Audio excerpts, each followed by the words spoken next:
Welcome to Better on the Inside, a podcast about soul care in the digital age. This is your host and pastor, Jon Pyle. What's up, y'all? It's Jon, and I'm so happy to be with you today. You know, a big part of caring for our souls in the digital age is figuring out what practices, what rituals we kind of want to keep going with, especially for folks who are struggling with the church or deconstructing their faith a little bit. Particularly for those that have been hurt by the church, have felt alienated by the church, and having a hard time with it, it can be difficult to know what you want to hold on to and what you want to let go.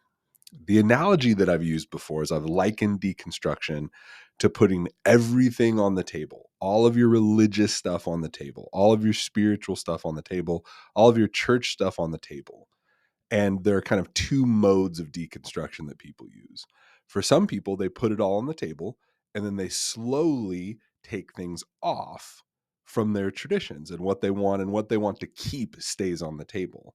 For other people, they take everything off the table. And when they take everything off the table, they slowly put things back on. So you can either remove the things from your table, or you can take everything off and add things back on. No matter how you're choosing this process. And let me say this, deconstruction is not some big, scary word. It's something that we all do as part of our traditions.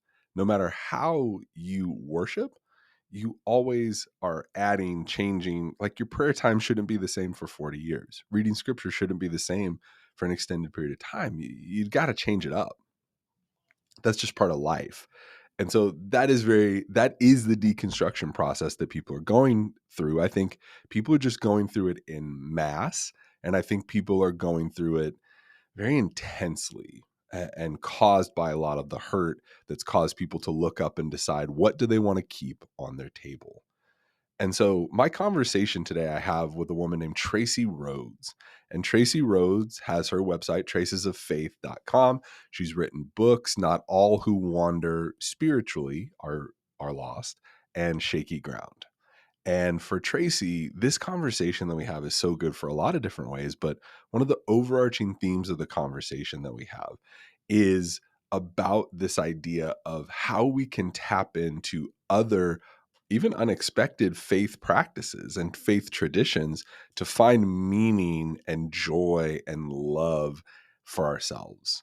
And so thinking a little bit outside of our box. And so thinking of the table analogy, we own, whether you have it all on the table or whether you have it all off the table, no matter what that looks like, it's going, you only have what you have and what you've experienced. And part of what Traci's encouraging us to do in this conversation is put some more stuff on the table. Put a few more things on the table and try a few things out, so that you never know. You never know what could happen when you try out some things from other faiths, whether it's Catholicism, more Orthodox and Eastern Orthodox forms of Christianity, more charismatic forms. And so there's a lot of expressions of Jesus's church movement out there. And so if that's you, if you're deconstructing and trying to figure this out, this is a great conversation to listen to when it comes to Traci about discovery and an open mind. Again, you can find her at tracesoffaith.com. That's a good place for all of it. And you can buy her books through there, is a good way to do it. So listen to Traci talk a little bit about this discovery piece and what that means as we're sorting for meaning and trying to care for our souls in this digital world.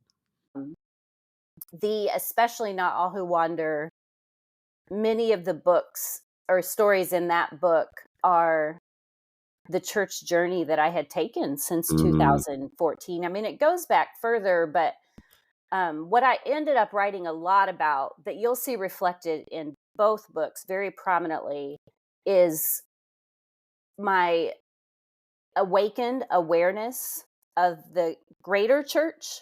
Grew up in a very, very small box. I had a good church experience and, grew to love scripture and knew many godly people, but they were all just like me. Yeah. Right. And so to discover that there's an Orthodox Christianity that's not just in my big fat Greek wedding blew my mind. So then, like I say, much, much material to write about in that Yeah. journey. So it's been just an honor. Well, that's beautiful because so much of and a lot of the people we've talked to, there's a beauty and uniqueness in making uh understanding the expansion of this world Mm, without like it's not a I was so hurt that I had to move out. It's mhm. a little bit more of a discovery, it seems like. Yeah, I try very hard to look back and just realize that I take things with me. Mm, It's not necessarily. I just mentioned that in a tweet as I was thinking through it because in our Christian circles we hear the term deconstruction so right, much, right. and I don't personally like that word very much because it has deconstruct in it. Yeah. Like to Yeah, me that's like burn it all down, and sure. sometimes that's necessary. I don't at all want to say that it's a bad thing necessarily, but for me, I wanted to take it I wanted to take the good parts with me, Yeah, and there was lots and lots of good parts. yeah, I just needed it to be bigger. Discovery's a good word. Um, yeah. and boy, doesn't that match up with what we read about God, right? Right, He's better than all we can think or imagine. And right. my discoveries just fit in so much with that. Yeah, that's really cool because it's a little bit more of a Peter journey than a Paul journey. And so what Mm, I mean by that mm, is that a lot mhm, of people get smacked in the face and turn blind and like totally change their life. And mhm. in some people's journey, it's just this like constant expansion. Like you look at Peter's life and there's just this kind of constant expansion of what following God and what being a good Jewish boy means, right? I love And that. I love yeah, that. and Yeah. so he starts with like, "I just wanna be a good Jewish boy and follow the rabbi," Mhm, and then his thinking just keeps expanding and expanding, and he tries to narrow it again after Jesus ascends of mhm. like, "Well, you gotta be Jewish," and he's kinda like, man, I don't know," and is just kind of in between, and God is just, like, sending him stuff of like, "This is so much bigger than you think. This I is love so that. much Yeah. bigger than you think," and Food so for thought there. I see so much of that in your journey Thank you. of this opening, expanding away from a homogenous world when a lot of people have gone more tribal. And so your journey Mhm, around 2014, 2016, 2018, like a lot of people are turning inward to find more people like themselves. And your mhm, journey was just like, wait, there's more out there. mhm, mhm. Real explorer stuff. I love it. Something that I really love about this conversation with Tracy is her heart for exploration.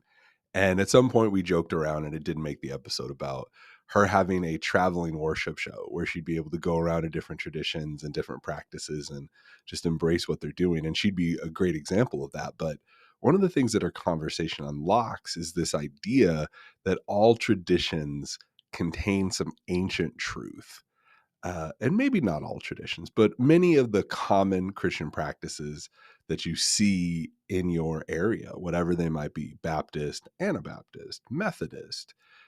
She talks about Syriac and Coptic Orthodox, Catholic. There's a lot of these practices that contain a kind of ancient truth that might be an inspiration or something that can speak to you in your journey. And so if you're feeling just a little like, hey, my journey's a little clouded or I don't know where it's at, or you might just feel like, man, I need something to freshen up the routine. uh, Tracy's story is an excellent guide and an excellent example of how we could potentially do those kinds of things and how we can try some different traditions on and discover some new truths and some new ways to relate to God, in a significant and life changing potential way. And that's what soul care looks like, right? It's about becoming more like him and investing in that relationship with him. That's part of caring for our own souls. And we can be caught up in rigid and unhelpful practices for too long, and we don't need to do that. And so, not only her spirit of discovery, but her ability to unearth some of the ancient truths and see some of what's behind some of these traditions is inspiring. So, listen to her talk a little bit about some of these truths and what she's embraced and what she's experienced. Okay. The second thing I would point out, and I say this often, if you're having trouble going to a church like yours anymore, find another church Mm. experience. It's everywhere. I Yeah. I remember the first time, well, in my adult years, the first time that I went and sat in mass at a Catholic church. I wept because I didn't know you could have that kind of silence in church, Mm. right? Like Mm. when you walk into the churches that I attend, my Yeah. local church experience, there's often music playing in the lobby, because Mhm. you're Mhm. waiting for the service, and then you hear this voice say, "Service will start in 1 minute." I Yeah. mean, it's like Yeah. there's no It's an quiet. event. It's an event. It's Yes. more similar to an event where you're just like, it's stimulation from the moment you get in to the moment you leave and Yes. beyond. Yes. And so for me to sit in and no one knew me, I went alone. So lots and lots of ways that it was completely different than my usual Sunday Yeah. routine, and it touched me deeply. Mm. If you have nothing to say and don't want to hear anybody else say anything either, you can go visit the Quakers.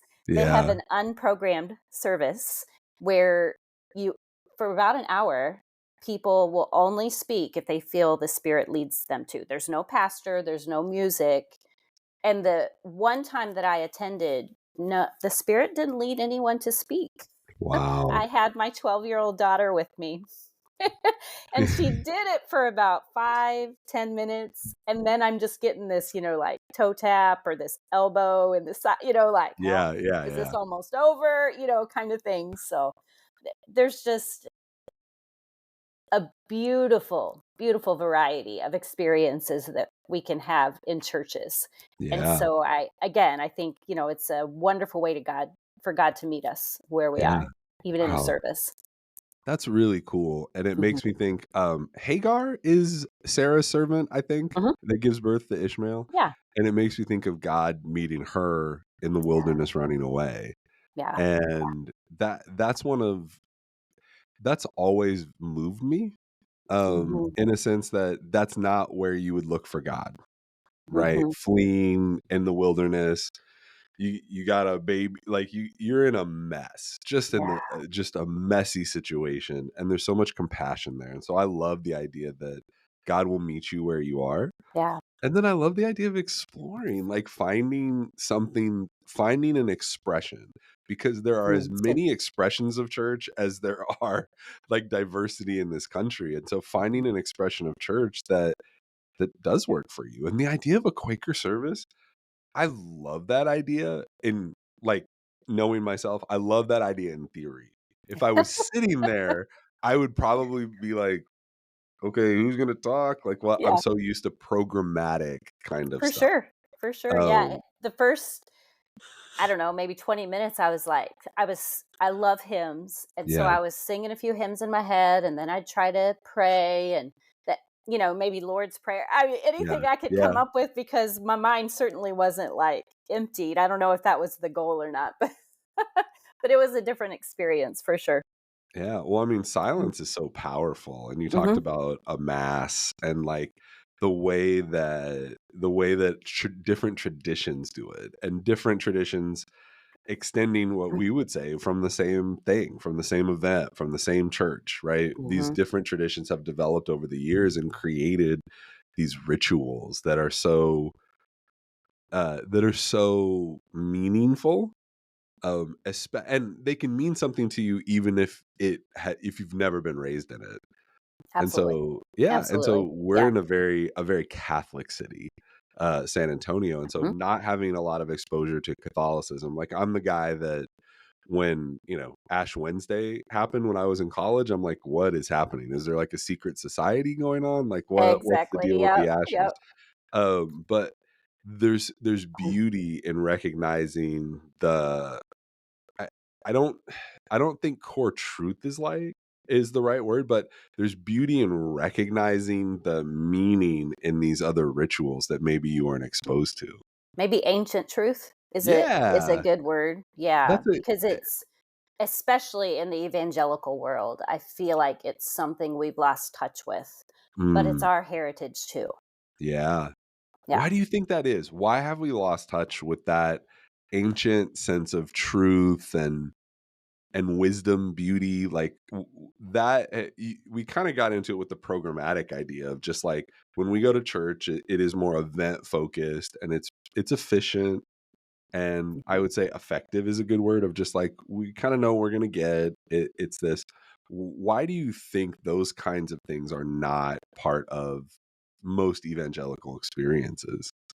I wrote a post, it's been several years ago now, and the title was Catholicism is Not Contagious.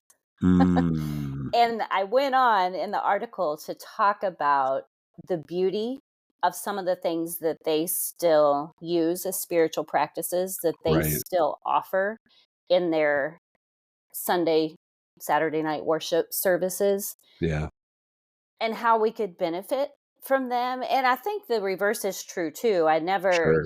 I always love it when I go on Catholic or Orthodox podcasts and they say, "What can we learn from you?" Because that's such Yeah. an honorable position to take. Um, but I really think that's a big part of it. At Right. least in the area I grew up in, Catholics did a lot of things. Some people would go so far as to say they weren't Christians Yeah. I've in heard my that. childhood. Certainly. Yeah. I've Yes. certainly heard that. Yeah, people still say it for sure. It's not true, but people still say it. And so I think some of it was just a pushback against that. And I don't know much about church history, but I'm learning. I'll say Yeah. that. I'm very passionate about church history. And I think if you go back to Europe, where Catholicism was so huge, and you had these Protestants that had to break off from Hmm. that, Hmm. and often couldn't publicly Yeah. worship, and certainly didn't have cathedrals, and so I Right. think some of it stems from there, just kind of that. We had to be different. We had to be hidden. We had to, Right. and it traveled, and Huh. yeah, that now we haven't talked much about the Orthodox services yet, Divine Liturgy, but what I have so appreciated about them, and they don't they don't like it when I say this necessarily, but I say it so that people will understand. It feels very foreign to me. Mm. Mhm, mhm. Mass can feel maybe a little old fashioned or maybe Sure. different, but Yeah. Divine Liturgy can really feel foreign. Divine Liturgy often has a great diversity in people attending because Sure. there aren't as many Orthodox churches. And so, for example, I went to a service in Columbia, Missouri, maybe 3 years ago, and it was Greek Orthodox, but it was the only Orthodox church in town. So Yeah. you have Syriac Orthodox, you have Coptic Orthodox, going because Right. it's at least within that branch of Christianity. Um, and so that's been a whole nother experience too, to Right. get in touch with the chanting and the repeating prayers and the icons. Yeah. And again, what I have found in my exploring is that you don't have to do all of those things to have a strong faith. I just want to accept the fact that they are used by godly Christians. Yeah. And then some of it I have taken on. I have a prayer rope that I love. And I find when I'm really in despair, when there's deep grief, or when I'm really Mm. troubled about something, I love handling something in my hands. It might be my Yeah. Bible, it might be the prayer rope. So maybe I don't use it in a conventional way necessarily, but just that willingness to learn about ways that other Christians draw near to God and to Yeah. Jesus has been life changing for me. Wow. That's so cool. Cool indeed. Wasn't Tracy great? I really enjoyed that. Our conversation was so good, I split it into two parts. And next week, you're going to hear more of what she talks about in terms of discovering Jesus and unexpected places. And then, of course, the non judgment zone of joy. But I wanted to split it up because a lot of what she talks about is really deep and really requires some soaking and processing to really fully wrap our arms and our hearts around. This is focused on soul care in the digital age, and part of soul care is not giving people too much to do, and not overwhelming people with these spiritual concepts that can be kind of challenging. And so I highly encourage you to check Traci out, tracesoffaith.com. You could see her and her books. But no matter where you are on the spectrum, whether you're really happy with where you are in church land, whether you're deconstructing and kind of taking things on and off the table, or whether you're not a particularly religious or spiritual person right now, her attitude of being open to discovery and her ability to process certain things and see the truth and beauty behind it is something that we can all take with us. And that is something that'll feed your soul. When you can see the beauty behind these traditions and invite some of these practices, discover some of these practices that have been going on for a long time, or maybe more recent ones, into your spiritual life. And I think you'll experience something a little bit different in your soul. So I highly encourage you to do that. Come back and check us out next week. We're going to have another great episode with Traci. Man, I love you guys, and I'm so thankful that I get to do this. Love y'all. See you next week.